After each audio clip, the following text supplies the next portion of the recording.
Are there anything, so thinking back on leadership, like you were involved in RDoC, there are leadership experiences in traditional classroom teaching as well, or in clinical settings. What would you say are some of the differences between your experiences to such an extracurricular extent and your experiences in classrooms and clinics as a leader?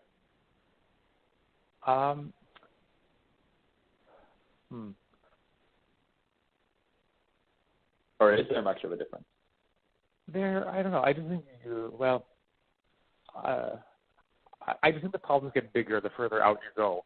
So it gets more challenging because the issues that you're dealing with become more complex outside of, say, clinical leadership or leadership more kind of at the local level, I guess. So I think that's the big difference, is just that the issues get much more complex and you get more voices.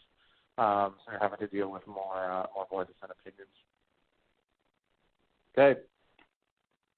Can you identify any specific moments where you felt that your ability to act effectively as a leader was directly influenced by your time in early career leadership activities? Oh, yeah. Concrete examples, yeah.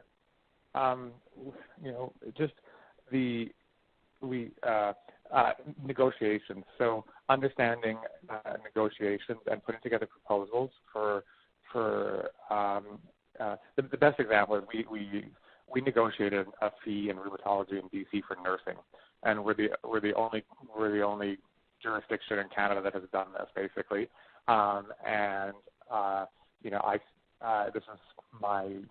This is something that I spearheaded, and the skills that I learned in putting together proposals and negotiating and presenting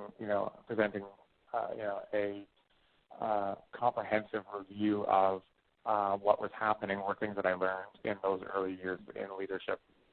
When I saw other groups doing negotiations or advocating for programs. So without that, there's no way I would have been able to put together such a package of detailed information and statistics and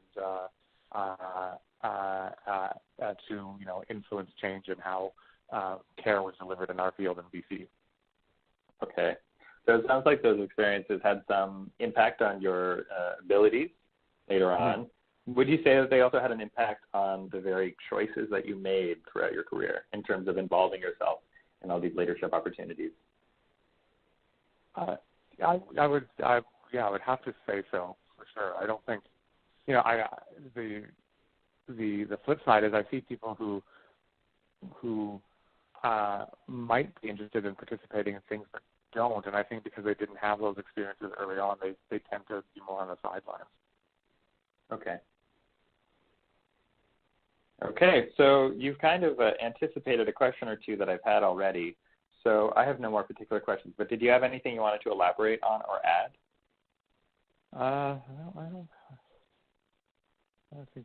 guess it's been fairly comprehensive. So. Yeah, I'd say so. I think we fit a lot into a small amount of time too, which is great. Yeah. No, I think those experiences are incredibly valuable. I think they were undervalued at the time, but it seems that there's a bit more emphasis on that now. I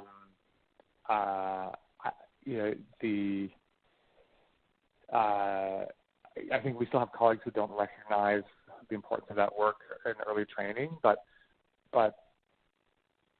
there's a movement in medicine to have more physician engagement. At least in BC, there's a lot of initiatives to get physicians involved in local hospitals and committees and participating back in the system because I think there's been a few decades where they haven't. So I think that also shows that there's been a need for this and a need for younger people to step up to start filling some of those roles. Okay. Great. Well, that's all good to hear. Okay. If you have nothing else to add, then we'll be keeping participants such as yourself posted on where all this research goes. There's plenty of work still to be done, but really appreciate you putting some time aside to answer some questions. So thank you so much. Yeah, no problem, and good luck. Okay, thanks. Take care. Thanks, and bye. Bye. Thank you.